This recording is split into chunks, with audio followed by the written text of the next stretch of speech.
characters, because they're both similar in this sense. This is at least my take.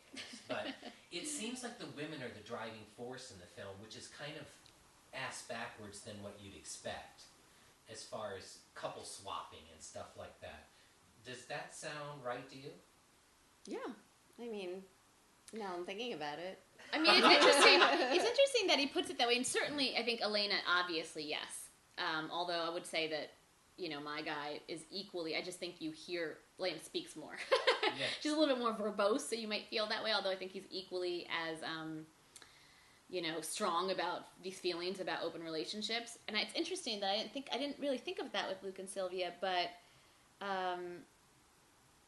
Yeah, I mean, I don't want to speak. Well, it's funny because Parry's character actually is more verbose. Right, well, that's mine, true. That's true. He's the one always yapping away, but yet I think that it's really Sylvia who's in control of that relationship.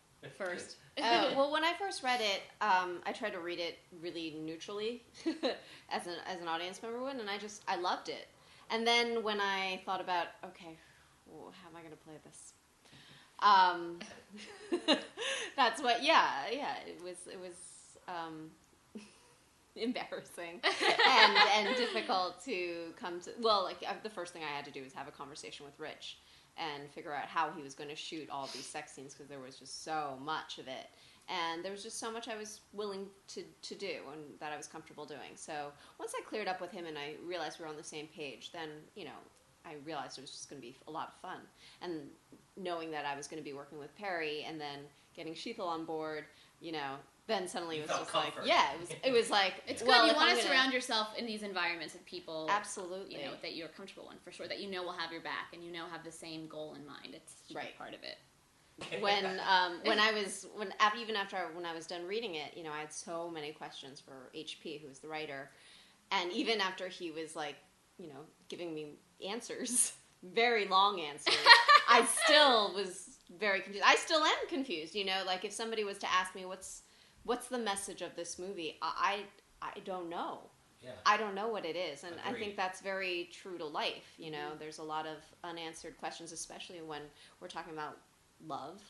You know, it's complex, and so this movie, I think, really shows how life and love can be very confusing, and I think it's especially true for people who are in this kind of situation, who are analyzing their lives, especially when, you know, you're overanalyzing, as these people tend to do. It's honest. It takes an honest look at things, exactly. And that's what I try. When Lynn actually just called me and said, "I'm doing this movie. Will you look at this? I think this part might be really right for you."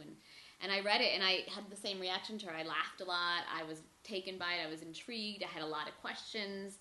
I wanted to know, you know, get to know Rich a little bit, and but what I liked the most about it is that it was honest, and it really got to the uncomfortable point. When you watch the movie, Lynn and Parry are so good in it that there are so many scenes where I'm like, oh my god, I can't believe they're doing this right now. But that's because it's so honest. Yeah. You know, we've all been in so many of those situations, which is, you know, kudos to them and Rich for going there, because that's hard to do.